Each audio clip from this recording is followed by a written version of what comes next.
Hello, Bill Scher. Welcome back, Matt Lewis, from your traditional Arizona respite. Yes, thank you. Are you refreshed? I am a little bit, although I have to say, I mean, the news getting back was very bad all over. So thank God I had that vacation. I think it's vital for all of us to take breaks. I mean, seriously, whatever you're doing, you need to get away sometimes, and I know I did. Again, Matt, your liberal Europeanness shines through. You see, that's the thing, Bill. So I guess stereotypically conservatives would just be you should work all the time, and I'm always looking for to me it's a long ball game. How can you, whatever you're doing, whether it's your career or just living, how can you get the? See, I think that I think vacations are smart business. I think vacations are smart if you care about productivity.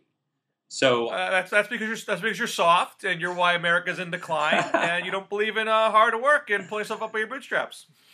no, I believe in it's a strategy of showing up year in year out, preserving your sanity and producing good content, and having a happy life over time, as opposed to burning out quickly. And we see it happen. But I'm old enough now. Because you care about happiness. Our forefathers didn't care about happiness. Happiness is not what life's about. It's about work for the sake of work. Yeah, we disagree. You should read Arthur Brooks, man.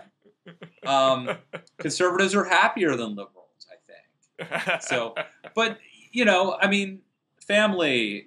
Conservatives should be concerned about things like community and family, and all of these things are helped by vacation and by taking time off. You have children to help with the chores. That's what it's to expand the work base. Yeah, well, I don't know what I am, Bill, because depending on how you argue things, I could be a conservative or a liberal, I guess. But I think I'm a conservative, but I guess you could create like a stereotypical conservative who would despise everything, about me. Maybe I'm like a crunchy con or whatever. Well, I missed you last week. I mean, we had Justin Green on from the Washington Examiner, who was great. I love having Justin on, but he didn't cut into one of my recent columns about why the Republicans should tank the midterms. And I know you, at least, you're a fan of the losing equals winning and winning equals losing theory of politics. Well, so I thought you would at least have indulged me more. He just thought I was ridiculous. No, I listened to that episode or part of it, and he basically was like, "Well, you're wrong." I actually think you're wrong too, Bill. But I am a fan of creative ideas and theories, and so I would have humored you for the intellectual play that we have.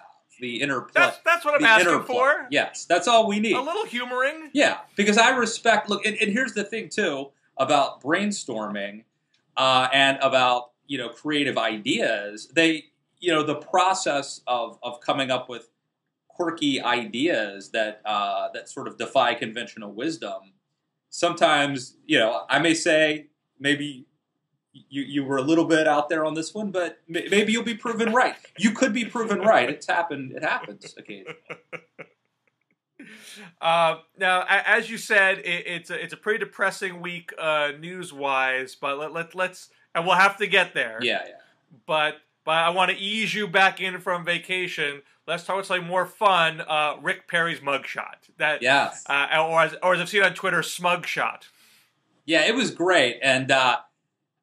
I think in some states you get the mugshot and you're wearing like the orange jumpsuit, and so there's really no way to make that work for you. But in Texas, we saw it with Tom DeLay's mugshot.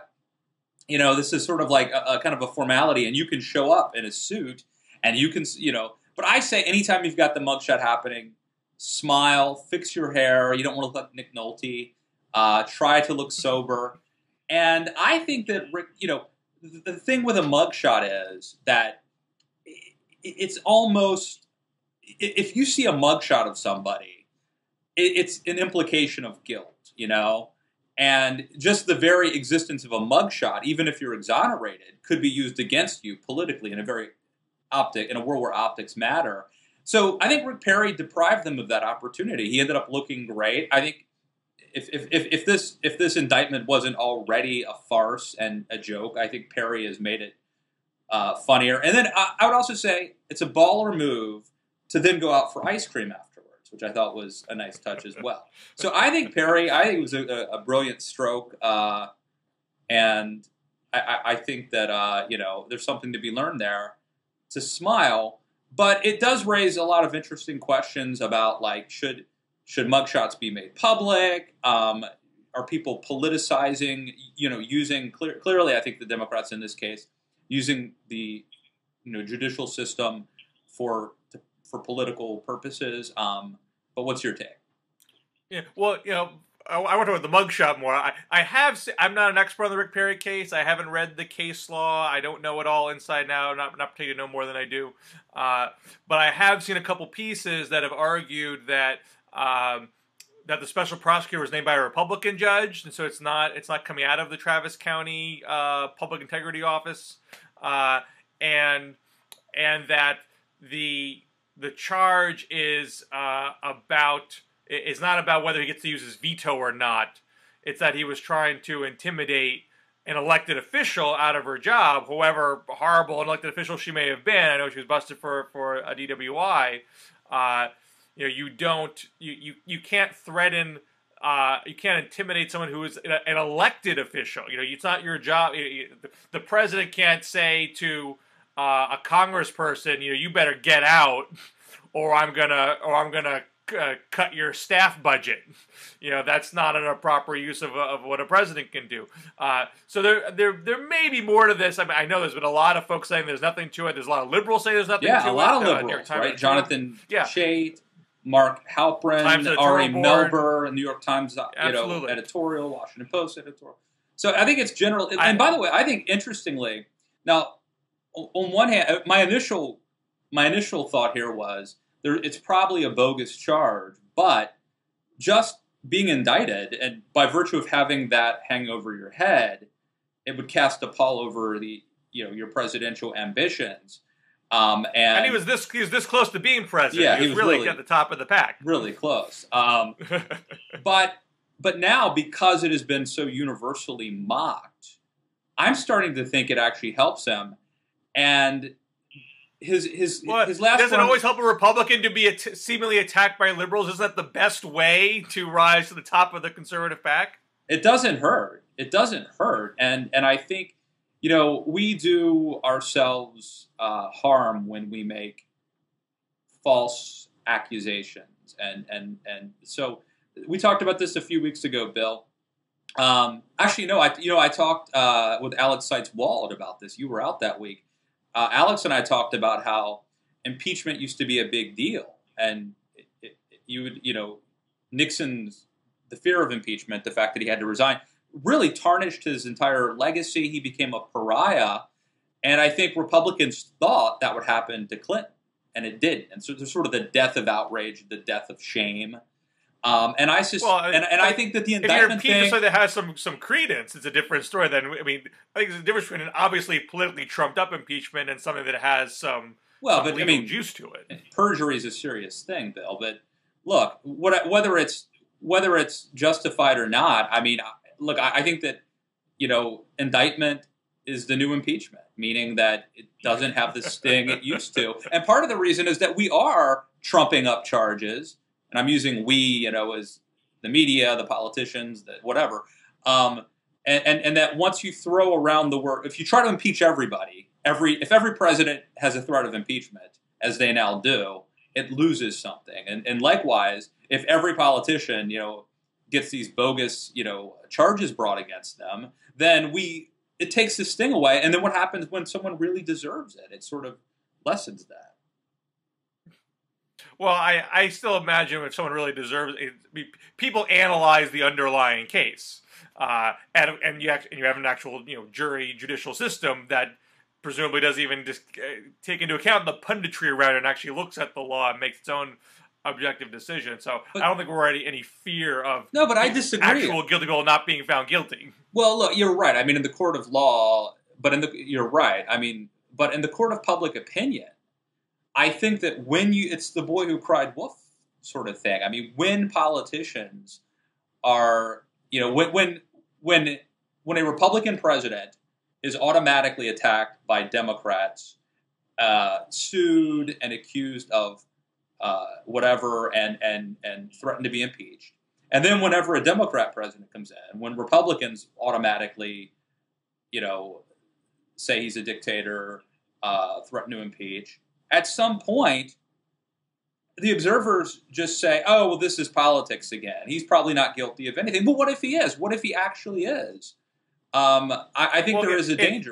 If the cash is in your freezer, like Congressman William Jefferson, then you still get hounded out of office. You still get busted. If you jump to impeachment when there's any kind of political disagreement, then you're the one who looks like he's playing politics, and it cheapens the whole legal discussion. True. I agree, but I'm just saying I think that it does. There is a negative impact, but we've seen this. You were telling me a story offline, Bill, about the mugshot thing and how in your community. Well, you're mentioning he has this happy mugshot, right? And there's been this whole trend, I think, in happy mugshots. They've taken away in a lot of states the requirement that you hold up your name on the little plaque that sort of makes you look guilty. Now it's sort of like you're at the DMV getting your driver's license, and it's a little easier to kind of flash a smile and have the cropped headshot not automatically look like a mugshot. So John Edwards' mugshot is pretty smiley. Tom DeLay's was very toothy. But it's not just politicians. This is not the story I was telling you, but I just saw, I think it was on Huffington Post or something on Twitter. A guy in Maine had his mugshot turned into a T-shirt. Yes, which he was wearing when he got arrested again, and wore it to his second mugshot. That is class. I like that. Now, look, this is not saying it's got national news. It's just a local story for me, but a town about 20 minutes north of me called Greenfield, their police department was putting the mugshots on Facebook, on the official Greenfield Police Department Facebook page. And I don't know if it was the first time they did it or if they've been doing it for a while. Just this one happened to get sucked into my feed because a bunch of people were jumping onto the thread. Because those mugshots, there's like 3 people, 20-somethings, and they were busted for drug possession. And their mugshots were smiley, and that prompted all this commentary in the thread. How dare these people be so smug about their drug arrests? What bad role models? Blah blah blah. And this is a local thread, so it's not a big town, so people know each other, and so the friends of these people start jumping on the thread defending their character. And then one of the people in the mugshots gets on the thread and starts trash talking and defending herself, but in a fairly profane way. It's like having a Jerry Springer show, like right in your Facebook thread. And to top it all off, the social media person behind the police department thread is weighing in, trying to be civil and talking about, we're not doing this to shame people. We're trying to take away the stigma. We should have an open conversation and help people in need, yada, yada, yada. And they're trying their darndest to make this into a socially productive move. But it just descended so quickly into any other kind of, angry thread on a, I say, media website. Never let them see you sweat. Smile. Do not let them, because image matters. As Andre Agassi said, image is everything. You do not want the picture where you look guilty, where deprive them of that. And Bill, by the way, a quick aside, you mentioned John Edwards, and that reminded me that a couple weeks ago we were talking about Reagan and the shining city on a hill, and I think that I attributed that to Jonathan Edwards, but it was not Jonathan Edwards. Winthrop, I believe.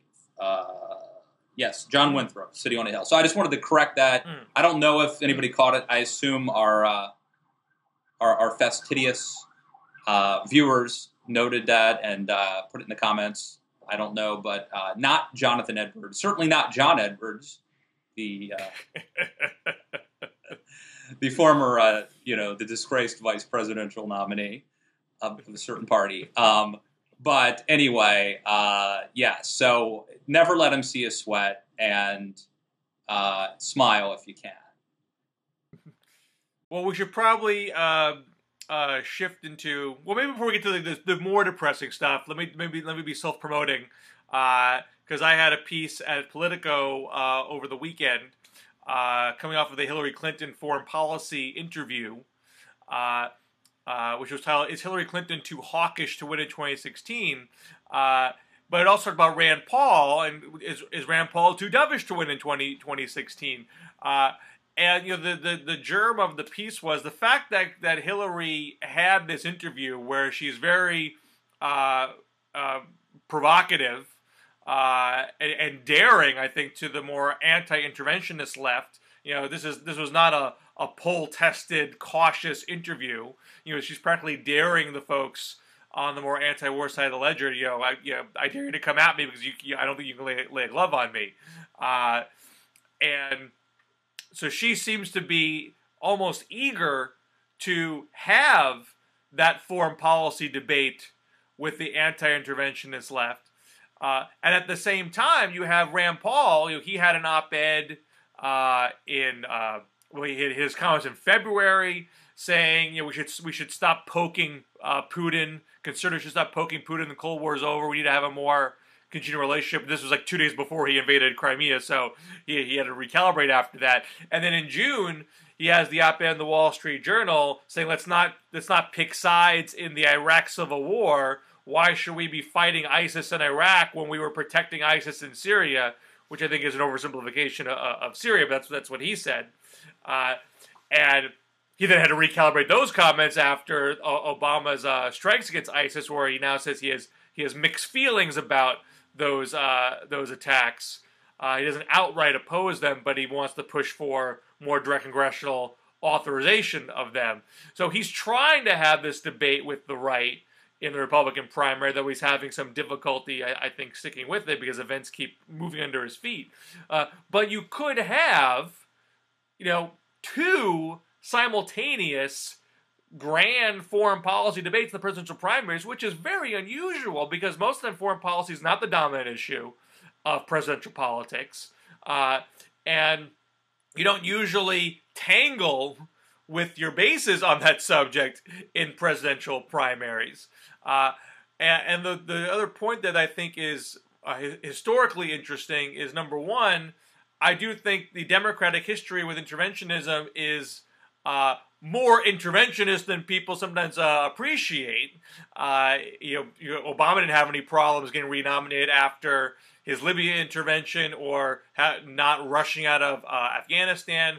Bill Clinton had Bosnia. He had his bombing runs in Iraq. That didn't have too much friction with the left.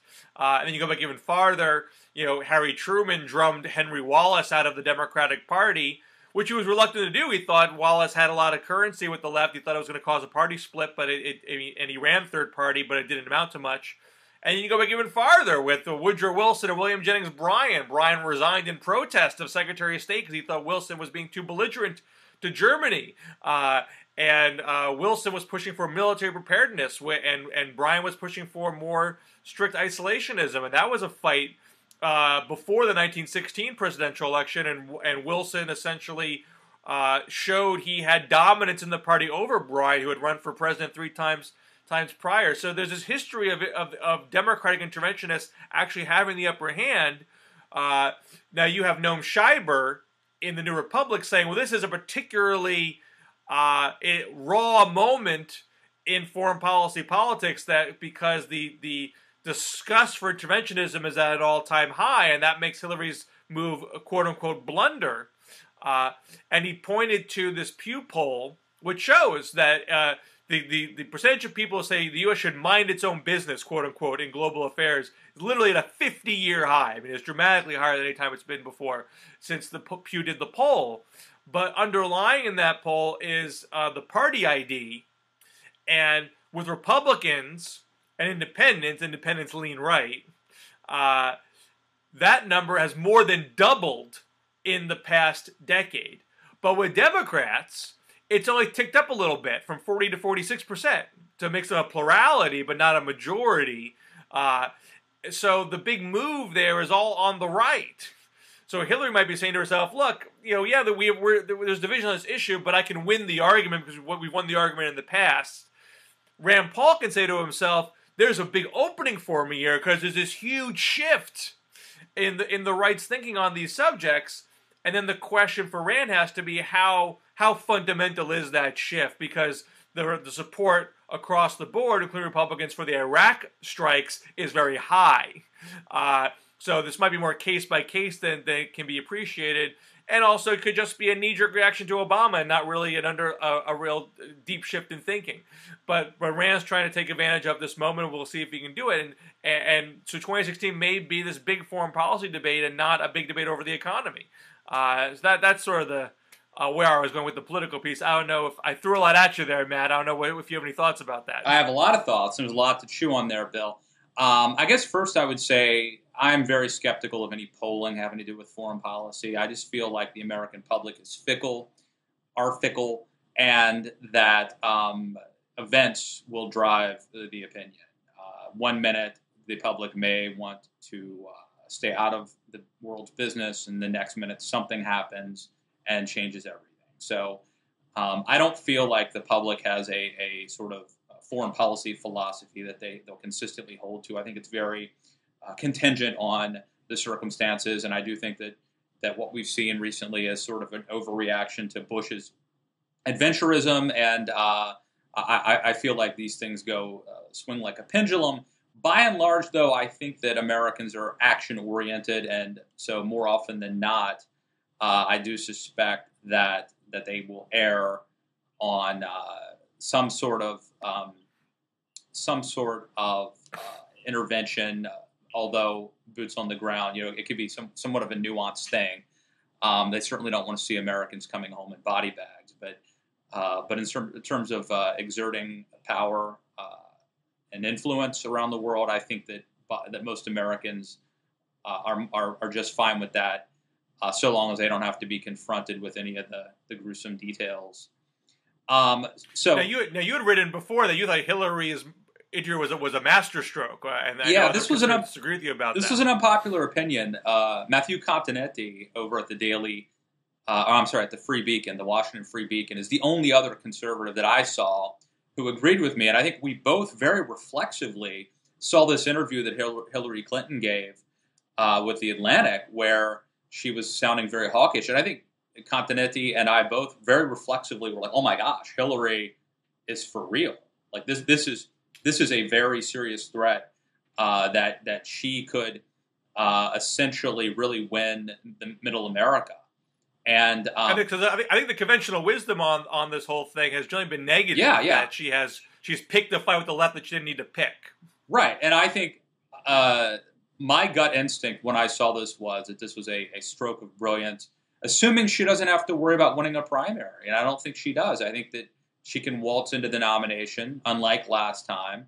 I don't see a Barack Obama on the horizon who would threaten her. So I think this is a really smart general election move. I think that look, here's the thing. I think that America, what Hillary did and some of the things she said about organizing principles and some of the statements she made, I don't look at them through a prism of foreign policy exclusively. I look at it through a prism of Americans right now feel sort of downtrodden. They feel a sense of malaise, and they feel that it's time for America to get back its swagger a little bit. And she is speaking to that desire, I think, for people to want to once again be proud of America. If Republicans get outflanked and lose that, I mean, the real, if you think of like what's the argument that Republicans have, and I'm not talking about like in the weeds, detailed policy arguments that nobody pays attention to, but what is sort of the narrative? Well, I think it's that America's back. We need to once again be a shining city on a hill. We need to once again restore America's honor and swagger, the American dream, right? All the Rubio rhetoric that he's so good at talking, that is the obvious contrast to the Obama, era, which has been, I think, quite depressing and embarrassing. Well, what if Hillary Clinton deprives Republicans of the chance to make that? What if she outflanks them and says, yes, you can restore, America's swagger and also without electing someone who's going to have these radical, socially conservative positions. I mean, I think that's the danger if you're a Republican, that Hillary has her cake and eats it too. And so I saw this as a very dangerous thing politically. And again, I was one of the few. And I'll give Matthew Continetti some props too on Twitter. I mean, I don't think he even knew that I had written this. Maybe I hadn't even published it yet. But I know his instinct. And this is a guy who has made sort of, the Free Beacon has really made quite a business out of attacking two people, Rand Paul and Hillary Clinton. And he saw this, and his immediate response was, oh my gosh, she's going to be very formidable in a general election. That was my instinct, Bill. I think there's a danger. It sounds like he has a bit of an ulterior motive that he wants to make sure that Rand is not the nominee, and the Republicans pick somebody who is an interventionist and not an isolationist. So he's trying to warn Republicans, let's not cede this whole argument to the Democrats. We can't face a pro-interventionist Democrat with an isolationist conservative Republican. Yeah, but I think that my thinking is the reason he has that position is that he sees the world through this prism. Not that, in other words, what I'm saying is that the fact that he was concerned by this is not him working the refs or playing the game. This is the natural reaction of somebody who does believe in his heart of hearts that America, needs to be a shining beacon of hope, and that the Republican Party has owned that brand and would be politically unwise to cede that territory. And I agree. I mean, the notion that you would swap. Look, how do I put it? I put it this way. I think it's easier for Hillary Clinton to win a bunch of white middle America voters who didn't vote for Obama because there's a perception that she's going to be, tougher and stand up to our enemies. I think it's easier for Hillary to sort of go to the center and pick off some of these, sort of middle America voters than it is for Rand Paul, realistically, to pick off Seattle, techies who are, civil libertarians or something. Like the notion that there are all of these young tech libertarians who are going to swing, San Francisco and Washington State to the Republican column. It would be great in the long run. Look, I'm a big fan of Uber. I've written a lot about how Uber, illustrates the point of the free market and how regulation can try to, stifle innovation and creativity. How the unions and the taxi unions and the taxi commissions want to keep them out. I mean, I think you can make a really good argument that young tech entrepreneur folks ought to be conservative.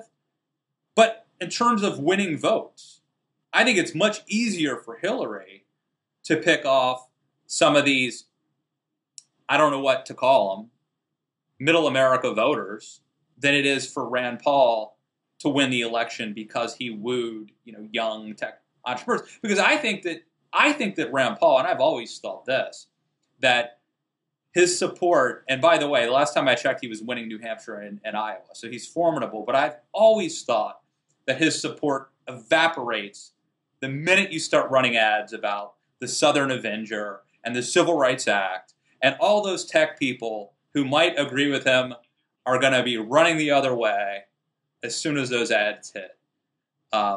So anyway, I think that I'm one of the few people who thinks I want to talk about Rand and race in just a second, but do you think that he is the momentum with him on the foreign policy argument in the Republican Party? Is there a growing isolationism or anti-interventionism that he's exploiting, or even if there is he botching it because he keeps flinching sometimes when events change? Look, I think that clearly there is an anti-interventionist zeitgeist that has happened, partly as a response to the fact that Republicans are out of power, and just like we saw it with Bosnia and stuff during the Clinton administration. And I think that, but I think at the end of the day, the smart money is to not go full anti-interventionist. I think Ted Cruz has wisely co-opted some of Rand Paul's rhetoric and yet stayed to the interventionist side of him. I've written about this, about the hotelers' economics. I think I talked about this before, but you stay right. The smart move is to just, I think at the end of the day, when push comes to shove, Republicans come home. I think they flirt with the more isolationist thing. But when situations on the ground change, we want to go kick somebody's ass. And I think we're tired of being pushed around. I think we're tired of having our journalists beheaded. I think we're tired of being embarrassed. I think we're tired of having Vladimir Putin push us around. And all we do is like threaten sanctions. And I mean, I think there is a sense, and I think Hillary's tapped into this. What if Hillary's tougher? What if Hillary is the tougher candidate? I mean, Bill, you were way ahead of this. A year and a half ago, you were talking. Yes. A year and a half ago, you were talking about how Hillary could potentially win over Bill Kristol and John McCain. Wait, I still believe that. But the real danger isn't just John McCain; it's the voters who might be in that camp. Right. Could swing an election. Well, now you talked about how Rand has this anti-civil rights act albatross around his neck, but in the wake of Ferguson, he got a lot of applause from the left and right for his Time op-ed deriding the trend of militarization of the nation's police. Even though he throws in a little jab at big government in there, but there are a lot of folks on the left who are very amped up about this issue, praising Rand Paul for taking it head on, and not a lot of reminding that his history on race is a bit fraught, because he was speaking very forthrightly about this hurting communities of color in the op-ed. Do you think that Rand has helped himself? I mean, you yourself were in the week that conservatives are having a whole different attitude about the police. This is not your law and order Republican Party of 1968. It seems a lot of conservatives were critical of how the Ferguson police have handled things. How do you feel about conservatives in general and how it affects Rand's future? Well, I do think it's true that conservatives are no longer reflexively siding with the police or the military. I think that's healthy. And I think that the warrior cop, as Radley Balco called it, imagery is problematic. Having said that, Michael Gerson has a good column in the Washington Post about the danger. I believe that Rand Paul has a problem, and that is that as long as he is allowed to sort of pop up and write columns where he defines things. And by the way, let me say, if you notice, Hillary Clinton, in my opinion, did a much better job talking to The Atlantic than she did during her book rollout. I think it's not a coincidence. I think that it's easier to control your message when you sort of are talking to one reporter, and it's a print, not a video, things like that. But so I think Rand Paul has sort of been doing that. But as Michael Gerson writes in this Washington Post piece, I mean, Paul has a problem when you try to explain his entire worldview, and I think that a lot. Think of immigration. Paul's really had it both ways.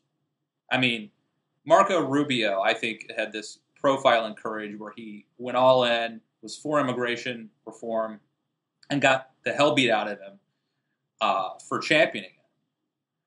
Rand Paul gets to be for immigration reform, but against the Senate bill. But he's for immigration reform. It's very Clinton-esque. I mean, actually, Rand Paul, in many ways, has reminded me a lot of Bill Clinton in terms of his political sagacity of being sort of for things, but not.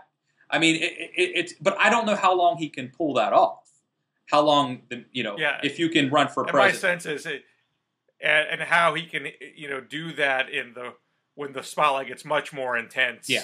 After an announcement, I think he's gone away with a lot of little, travels in basketball parlance by maybe a sport man for a moment. Yeah, I don't think he's as good at it as Bill Clinton, and I think the media will be harsh, and so I suspect that at some point it comes crashing down. But you gotta applaud him so far. The last thing, Bill, I'll add is that I do think that although conservative opinions and attitudes are shifting, I don't think they've shifted as fast as Rand Paul needs them to shift.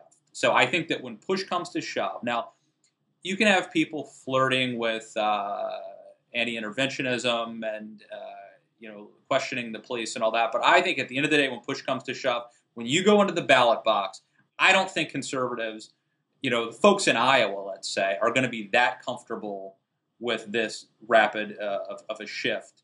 So I still think the smart money is someone like a Ted Cruz who can, or maybe Marco Rubio, but somebody who can sort of pay lip service, to the new sort of libertarian flavor of the day, but yet make evangelicals and Chamber of Commerce folks and feel a little bit more comfortable with them. In terms of foreign policy, in terms of law and order issues. So I don't think the party or the movement has changed as fast as we may think when we're covering some of these stories. Because when people go into the ballot box, that's when things get real.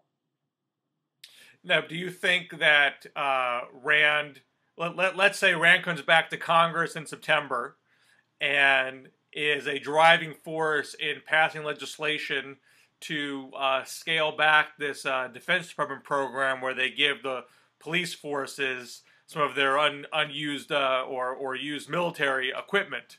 If he partnered with Democrats and got a bill like that passed, would that better establish his libertarian bona fides among conservatives, or have conservative attitudes not changed that dramatically? Might there still be a pro-police contingent that would chafe at him making a move like that? I think the latter, and I think he'd be probably wise to not actually do it. I mean, I think the best move is to sort of talk about things and on one hand, we have to protect our citizens, and we cannot have lawlessness and looting and rioting. But on the other hand, I think on the other hand, when people see police in paramilitary uniforms, especially minorities who have this, the history of being, of violence and discrimination, I think his best move is to avoid actually doing anything, just to sort of talk the talk. I mean, call me skeptical, but I still think that I still think that the people who show up and vote in primaries and Republican primaries haven't changed as much as, I think that there are, I wrote in my piece at the Week that the polling still shows, Bill, that that whites and Republicans are siding with the police in pretty heavy numbers, and that there's a disconnect between the public, which I see as a lagging indicator, and the opinion leaders. Well, I do think that things are shifting, but this lagging indicator, the public, has a long way to go before they get to Rand Paul, if they ever get there, and they may not. So this may be a case where there's a disconnect between what you're seeing even amongst traditional conservative commentators, people like Eric Erickson, and the rank and file Republican voter. I will say the one thing that could happen, the one caveat I'll put to all of this is, and like I say, I think that Rand Paul is very susceptible to falling apart when when the ads and the pressure hit him. But I think it is possible he sort of starts running the table, and if they don't get to him early, if they don't, what needs to happen is negative ads hitting Rand Paul, and I think he's very susceptible to them. And he would fall. I expect if he wins a couple, those ads are going to come down like a ton of bricks. They're not going to let him get away with, winning 8 in a row without. Yeah, but Bill, what if he wins Iowa and New Hampshire? Can you stop him at that point? Could we stop somebody who wins those 2 states? I mean, well, I think you can. I mean, we've talked about this before. You have to. You can't beat something with nothing. You can't beat something with everything. You have to consolidate your anti-Paul forces around one candidate. If the opposition to Paul remains diffuse, Paul can keep winning with under 50%. That's where I think the right. Chamber of Commerce side has to worry. They're going to have to pick their horse if right. Rand's consolidating the right and picking up ahead of steam. Well, what concerns me is I think if Rand Paul is the nominee versus Hillary Clinton, I think they destroy Rand Paul. Like, I think it would be very easy to assassinate his character, fairly or right or wrong. I mean, I think that I don't believe that would be an LBJ Goldwater kind of situation. Yeah, and Goldwater got 38% of the vote, I think, in one. Right, and they assailed Goldwater's character in that race. So that was a nasty race. Yeah, I think that I think it could be a landslide against him, and I think the idea that all of a sudden you have this reordering where Republicans become the party of young. The young anti-war tech people, I don't buy that. I think it's much easier for Hillary to take our voters from a conservative standpoint than it is for Rand to take her voters. Because I think they come home at the end of the day. I think at the end of the day, when it starts talking about things like abortion, when you start talking about things like race, rightly or wrongly, fairly or not, I think her voters, no. Maybe it's because, I always feel it's smart to overestimate the other side, but I'm very skeptical. I think Hillary could be very formidable, and I guess I'm with Continenti on this, and it has much more to do with me as a political prognosticator than it does with me as a foreign policy hawk. Now, just to wrap things up on a sad note, you came back from your vacation all tanned and rested, and you've now been bludgeoned by lots of depressing news. And you had a post this morning just talking about how you shouldn't watch the news because it's so depressing. Well, I mean, I guess on one hand the news is inherently depressing. There's this old country song. Nobody robbed the liquor store on the other side of town. Sure could use a little good news today. Anne Murray, Canadian, I think wrote that song or sang that song. Either that or Jonathan Edwards, I'm not sure, but I think it was Anne Murray. But so if it bleeds, it leads. The news is always depressing. But Bill, I feel like, just think of the last week, right? Robin Williams suicide. You've got, you've got this, this police shooting in Ferguson, and then the racial tension that reignites, and then this beheading of an American journalist, which you couldn't avoid yesterday. It's on the front page of tabloids today. If you're scrolling through Twitter, you will see the image propagate automatically on Twitter. And it just seems to me that if you're this bad enough, if you're just a sort of a civilian, but if you're someone who has to follow the news, and I'm not even saying if you're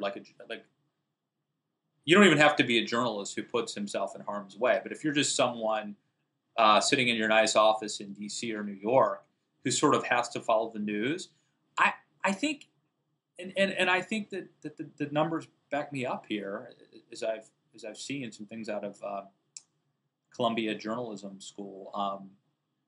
This takes a cumulative toll on you, and seeing violent images and being constantly inundated with negativity. I think it's, I suspect it has to take a toll. And well, I think there have been studies on that. There's outrage fatigue.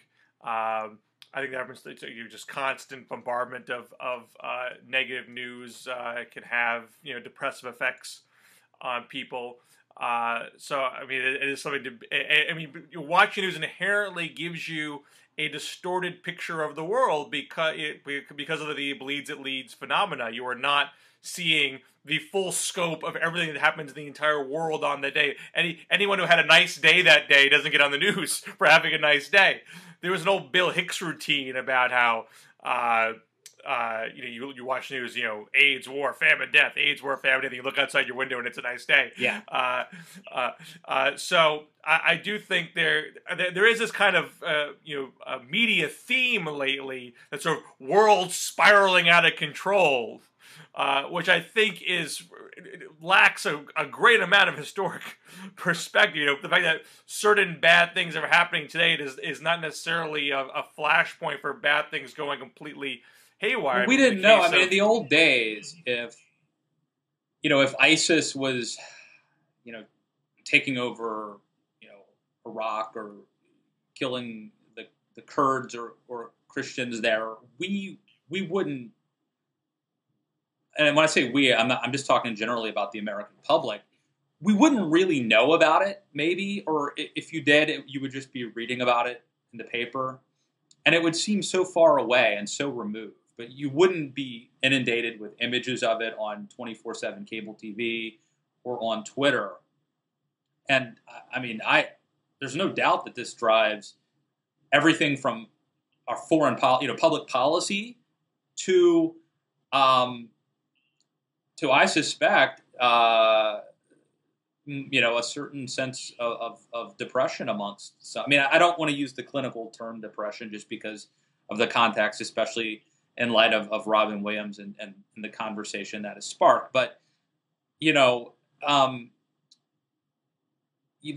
is, I think conservatives, there was a piece at the Atlantic that was written about also at the American Conservative about how beauty impacts us and seeing beauty and being around beauty in cities and why that's positive. In my piece, I'm quoting, whatever is true, whatever is noble, whatever is right, whatever is pure, whatever is lovely, whatever is admirable, if anything is excellent or praiseworthy, think on such things. That's the advice we're not taking. And I do imagine that even 100 years ago, so much of the bad things happening in the world, the average person either wouldn't know about, or if he did, it would feel so far removed. And today we're exposed to so much. It's a bit, our brains haven't changed. Our ability to process information hasn't evolved that much, in thousands of years, and yet the amount of information that we are hit with every day is dramatically increased, and especially negative and graphic imagery. Well, I think there are, but I think there are evolutions here. I think there are silver linings really to all these stories. I mean, particularly in the case of Robin Williams, for example, I was very struck by the reaction people had to news of his depression. And I'm seeing people on Facebook and Twitter share their own depression and talk about it as an illness that needs to be cured, not something to be shunned or not talked about in polite company. And the fact that it's a disease or an illness that robbed all of us of something that we enjoyed, a performer we all took pleasure in, that's been taken from us, I think helps drive home that depression is something that's not just, if someone's depressed, you don't just kick that person to the curb. There's a human being in there that needs to be be brought out and saved. In the case of Ferguson, I feel like this is almost like a last gasp of a political structure where a white minority can run a black majority city. That's just not a tenable thing to happen in 21st century society. And there's an untenableness that will force that to end. And the fact that you're seeing people from left and right join around this, to me, is a whole lot different than it was growing up in the 80s in New York, where these types of things would occur. Things were much more polarized in their reaction. And, ISIS is not quite the same kind of story as those two, but I do think, and I'm not knowing any intelligence here, but it strikes me that perhaps this is a desperate act on the part of ISIS because America is bearing down on them, because their days are probably numbered. They're not getting a free pass to storm into Baghdad, that they're lashing out in this way. So I don't say any of these things, as tragic as all what does the individual people are concerned. It doesn't pretend to me that all of society is degrading around us. In fact, it may actually pull us together in many ways. Well, I think that's a point. That's a valid point, Bill. You could argue that that the old days where people didn't talk about depression, where maybe there weren't high-profile cases that we sort of knew about, where famous people, beloved people committed suicide, that those things were sort of covered up or not talked about, and maybe that led us as a society to not have that discussion.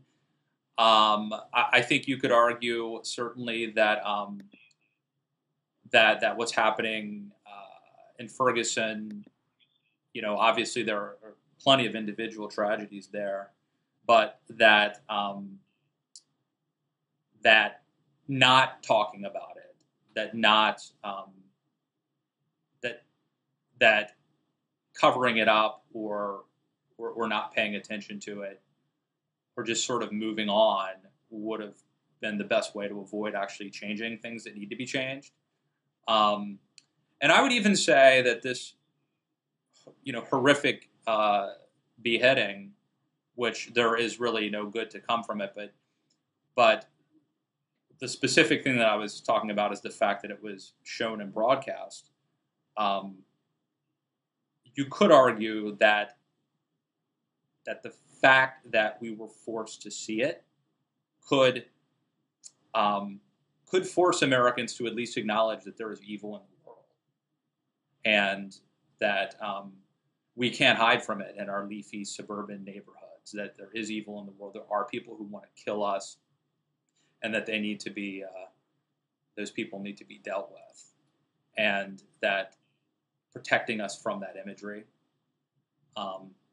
would be a bad thing. But I think at the macro level, Bill, all those things may be true. At the micro level, I think it takes a toll on us, and especially people who turning off the TV and the Twitter feed for a month because things have just gotten a little bit too much is not really an option. And I don't know that it's talked about. I'm sure this is a phenomenon that,